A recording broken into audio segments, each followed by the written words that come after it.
اگر صاحب اس میں ایسا ہے کہ ہمارے یہاں پہ جو ہماری ٹریڈیشنز ہیں وہ بڑی عجیب قسم کی. ہاں جی. ہم خواتین کو جہیز تو دیتے ہیں لیکن وراثت میں حصہ دیتے ہوئے ہماری جان جاتی ہے. حالانکہ جہیز کا سچ حکم نہیں ہے، وراثت کا باقاعدہ حکم ہے. بالکل. اور وراثت نہ دینے والا گناہ گار ہے. جی. ہمارے یہاں پہ قریشی صاحب نے ایک سیکشن جو ایک امینڈمنٹ کے ذریعے داخل کیا گیا پاکستان پینل کوڈ میں، اس کا ذکر کیا 498A. اس کے ساتھ 2 سیکشن مزید ایڈ کیے گئے 498B اور 498C. اب اس میں یہ ہے کہ اگر کوئی کسی کو کورٹ سے یا کسی بھی ذریعے سے اپنی بہن کو حصہ نہ دے، فراڈولنٹ ڈگری لے لے، تو اس کے پاس جو کرمنل لیٹیگیشن بھی سٹارٹ ہو سکتی ہے. جی بالکل. ٹھیک ہے، باقاعدہ طور پہ اس کی FIR کاٹی جائے گی. FIR کٹنے کے بعد باقاعدہ ٹرائل ہوگا. اس کے بعد پھر جو ملزم ہوگا جس نے فراڈولنٹلی حصہ بہن کا اپنے نام کروایا ہوگا اس کو اس میں سزا ہو جائے گی. اچھا، اس میں 2 چیزیں ایک اور بڑی زیادہ ضروری ہیں جو 498B میں اور 498C میں بیان کی گئی ہیں، جو جرم ہیں جن کی سزا بھی باقاعدہ بیان کی گئی ہے. بعض دفعہ ہوتا ہمارا اس طرح سے ہے کہ ہم جائیداد کے لیے یا جائیداد کو اپنے ہی گھر رکھنے کے لیے بیٹی کی اس کی رضامندی کے بغیر فیملی میں ہی کہیں شادی کر دیتے ہیں، جن میں بعض دفعہ ایج ڈفرینس بھی بہت زیادہ دیکھنے میں آتا ہے. بہت عجیب ترین روایات جو کہ نہ صرف سوشل طور پہ ظلم ہے بلکہ قانونی طور پہ بھی ظلم ہے، جس کی بھی سزا بتائی گئی ہے. ایسا ہی ہے. اور تیسری بات یہ ہے، جو پہلے ہوتا تھا اب تو دیکھنے میں سچ مجھے نظر نہیں آیا، لیکن جو بیکورڈ ایریاز ہیں ان میں شاید ابھی بھی ایسا ہوتا ہو کہ قرآن کے ساتھ شادی کر دینا، جعلیت کی جو انتہا تھی، جو چیز آپ کو ہدایت کے لیے دی گئی ہے آپ اس کا کس طرح سے استعمال جائیداد میں تقسیم نہ ہو. جی بالکل اس طرح سے. یا لڑکی سے قرآن پر لفظ لے لینا کہ میں ساری زندگی شادی نہیں کروں گی، جائیداد میں سے اپنا حصہ نہیں مانگوں گی، یہ بھی قانونی طور پہ جرم قرار دے دیا گیا ہے. اس کی سزا بھی 1 سال تک قید غالباً اور جو ہے وہ 5 لاکھ تک جرمانہ ہے. نہیں سوری 3 سال ہے یا غالباً ایگزیکٹ مجھے سزا یاد نہیں ہے، لیکن اچھی خاصی سزا ہے اور جرمانہ بھی ہے ساتھ. اس میں میں یہ ایڈ کرنا چاہوں گا کہ جو آج کل خواتین کی وراثت کے حوالے سے مسائل ہیں، اس میں یہ ہوتا ہے کہ بیٹے عام طور پہ اپنے والدین سے جبراً، دھوکے سے، فراڈ سے وہ اپنے نام پراپرٹی ٹرانسفر کروا لیتے ہیں یا کوئی ایسا ایگریمنٹ تیار کروا لیتے ہیں. جی بالکل. کہ جو ان کی ڈیتھ کے بعد وہ سامنے لے آتے ہیں کہ وہ اپنی زندگی میں یہ ایگریمنٹ کر گئے اور یہ پراپرٹی تو میری ہے. تو ایسی صورت میں وہ خاتون جو ہے وہ اگر چیلنج کرتی ہے تو نو ڈاؤٹ کہ یہاں پہ بڑے مسائل ہیں، یہاں پہ بڑا صبر آزما کام ہے کہ جلدی فیصلے نہیں ہوتے. لیکن ایٹ دا اینڈ اگر صحیح اس کی اپنے کیس کی وہ خاتون اگر پیروی کرتی ہے تو وہ اگر اس نے ٹرانسفر کروائی ہوتی ہے اپنے نام اس کے بھائی نے یا بھتیجوں نے تو وہ ٹرانسفر جو ہے وہ انتقال وہ کینسل ہو جائے گا. اور اگر انہوں نے کوئی ایگریمنٹ وغیرہ بنایا ہوا ہے تو ایون وہ بھی جو ہے وہ منسوخ عدالت وہ بھی منسوخ کر دیا جائے گا. اور زیب صاحب کوئی خاص قوانین اسپیشل ایکٹ موجود ہے خواتین کے حوالے سے؟ اچھا، میں تھوڑی سی بات زہیب صاحب کی بات کو سیکٹ کرنا چاہوں گا، جو انہوں نے جس طرح اشارہ کیا یہ بڑی اہم بات ہے.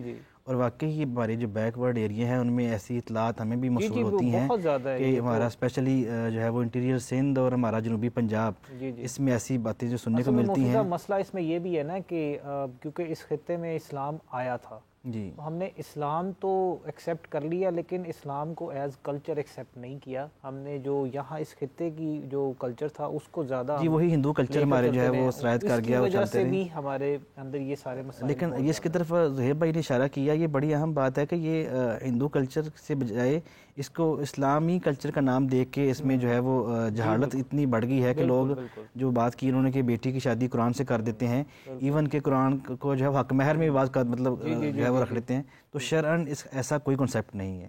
شرعاً یہ ناجائز ہے، حرام ہے، گناہ ہے. شریعت میں اس کی کوئی نظیر کوئی مثال نہیں ہے کہ آپ کسی بچی کو ساری زندگی یہ سوچ کے یا یہ اسے قسم دے کے گوارا رکھ دیں کہ جو تمہاری شادی قرآن سے کر دی ہے. یہ شرعاً گناہ ہے، حرام ہے، اس کی کوئی شریعت میں گنجائش ایویڈنس اور اس کی جو یہ تو اس طرح ہی ہے کہ آپ نے اس کے سارے حقوق ہی جو ہے نا سلب کر لی ہے. اس کی جسم کی جو نیڈز ہیں، اس کی جو ضروریات ہیں، اس کی ویل وش ہے، سارا کچھ آپ نے دبا دی اس کو قرآن کی قسم جو ہے وہ. ایسا ہی ہے، بالکل صحیح فرمایا.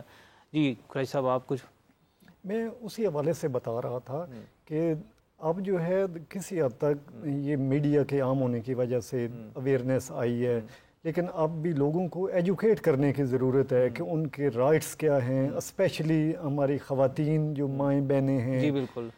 ان کو جو خاص طور پہ پراپرٹی کے بھائی صاحب ایسے بھی تو معاملات ہیں نا کہ کئی علاقے تو ایسے ہیں جہاں پہ خاتون یا تو اتنی پردہ دار ان کو رکھا گیا یا ان کو اس طرح سے رکھا گیا کہ وہ نہ تو اپنا حق مانگ سکتی ہیں، نہ وہ مانگنے کے لیے باہر نکل سکتی ہیں، نہ ہی کسی وکیل یا کسی کی بھی مدد، قانون کی مدد حاصل کر سکتی ہیں۔ ان خواتین کے لیے کیا پاکستان اسٹیٹ کسی طرح سے کوئی مدد فراہم کرتی ہے زیب صاحب؟ جی بالکل، اس میں جو سب سے پہلی بات ہے آپ کا جو کانسٹیٹیوشن ہے اس کانسٹیٹیوشن میں آپ کو مرد و عورت کی تفریق نہیں رکھی گئی ہے، دونوں کو ایکول رائٹس دیے گئے ہیں، جو قانون ایک کے لیے ہے وہی دوسرے کے لیے ہے۔ ہاں، خواتین کے لیے کچھ اسپیشلی طور پہ بعض جگہ پہ ان کو لینینسی دی گئی ہے، بعض دفعہ ان کو ان کی جو امبڈسمین کا بھی اس میں امبڈسمین وغیرہ باقی چیزیں اس میں ساری آ جاتی ہے، وومن پروٹیکشن ایکٹ بھی اس میں آ جاتا ہے، ڈفرینٹ جو رائٹس ہیں وہ ہیں۔ لیکن سب سے پہلی جو بات ہے، اگر آپ نے عدالت میں اپنا کوئی کیس دائر کرنا ہے یا اپنے حق کے لیے آواز اٹھانی ہے تو آپ کو پھر اس جو باؤنڈری آپ کے گرد کریٹ کی گئی ہے اس سے باہر نکلنا پڑے گا۔ ادروائز آپ یہ کہہ دیں کہ آپ کو گھر کی دہلیز کے اندر آ کے کوئی آپ کا مقدمہ سن کے انصاف ملے تو یہ پاکستان میں ممکن نہیں ہے۔ جی ٹھیک ہے، ہمارے ساتھ ایک کالر موجود ہے، ہم کالر ایڈ کرنا چاہیں گے۔ جی السلام علیکم۔ وعلیکم السلام، جی فرمائیے۔ غفار بات کر رہا ہوں کراچی سے۔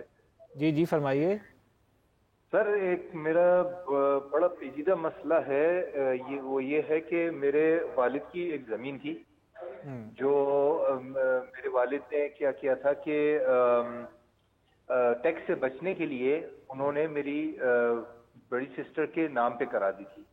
اچھا، اب سین یہ ہے کہ اس کا نام کیا ہے، اب والد کا انتقال ہو چکا ہے تو ہم جتنے باقی بہن بھائی تھے ہم نے جو ہے نا وہ زمین بیچ کے ہم نے سب کا حصہ کرنا تھا۔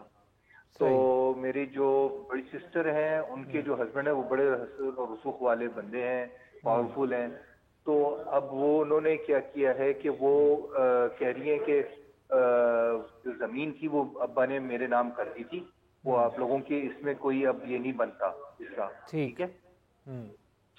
تو کوئی ایسا کوئی اس میں یہ ہے کہ ہم جو ہے نا کورٹ میں کوئی ایسی اپیل کر سکیں کہ وربلی کوئی یہ کر سکیں، کسی کے گواہ پیش کر سکیں کہ یہ ہماری جو ہے نا وہ بہن کو، سسٹر کو جو ہے نا وہ ابا نے ٹیکس سے بچنے کے لیے پیسے دیے تھے، سوری زمین دی تھی تاکہ جو ہے ہم جی میں آپ کی سچویشن سمجھ گئے ہیں۔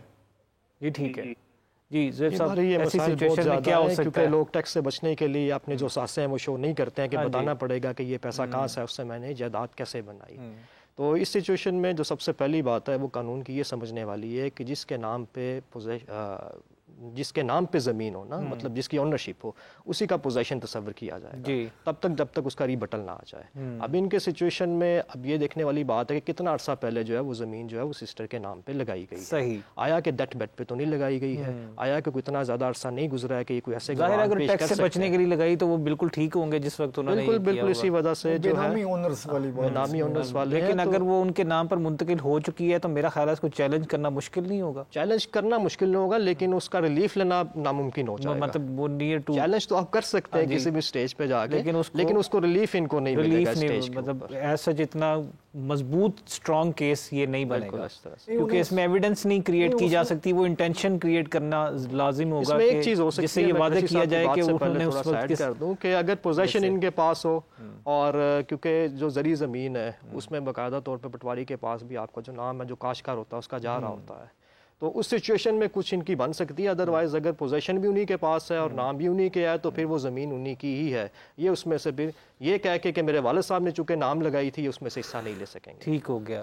اس میں وہ دوسرا ٹرانزیکشن جو ہوئی ہے، جو انہوں نے پرچیز کی ہوئی ہے، وہ اگر منی ٹریل دیتے ہیں کہ یہ پیسے جو ہیں ان دنوں میں نے بھیجے تھے اور جس سے پرچیز کی گئی تھی وہ بھی آ کے ان کے حق میں ایویڈنس دیتا ہے تو پھر جو ہے وہ ان کا کو ریلیف مل سکتا ہے۔ مطلب لیکن اس میں مین چیز آ جائے گی ایویڈنس سٹرانگ ہونا بہت ضروری ہے، ڈاکومنٹری ایویڈنس۔ جب ایف بی آر کے ڈاکومنٹ سامنے آئیں گے نا تو انہوں نے اپنے نام پہ وہ شو نہیں کی ہوگی تو ان کی جو ایویڈنس ہے وہ تھوڑی سی جو ہے نا وہ تھوڑی سی کمزور ہو جائے گی، کمزور ہو جائے گی۔ جی ٹھیک ہو گیا۔ جب ایف بی آر میں آپ کے ساسے میں وہ شامل ہی نہیں ہے چیز تو ظاہری بات ہے بعد میں پھر اولاد کیسے اس چیز کو کلیم کرے۔ جی ٹھیک ہو گیا۔ آپ سب کا پروگرام میں شامل ہونے کا بہت شکریہ۔ ناظرین، آپ نے کوشش کی کہ آج کے پروگرام میں آپ کو وراثتی جائیداد کے حقوق اور قوانین کے بارے میں آگاہ کیا جائے اور تفصیلی طور پر آگاہ کیا جائے، لیکن یہ ایک بہت لمبا اور وسیع ٹاپک ہے اور اس پر بار بار بات ہونا بہت ضروری ہے تاکہ آپ کو مزید آگاہی فراہم کی جائے، کیونکہ اس میں سچویشنز میٹر کرتی ہیں زیادہ کہ کس سچویشن میں کس کا کتنا حصہ بنتا ہے اور وہ کیسے لیا جا سکتا ہے۔ تو انشاءاللہ پھر کریں گے اس کے اوپر ایک اور پروگرام پھر کبھی، لیکن کل ملیں گے آپ سے ایک نئے ٹاپک کے ساتھ۔ آج کے لیے اجازت دیجیے، اللہ حافظ۔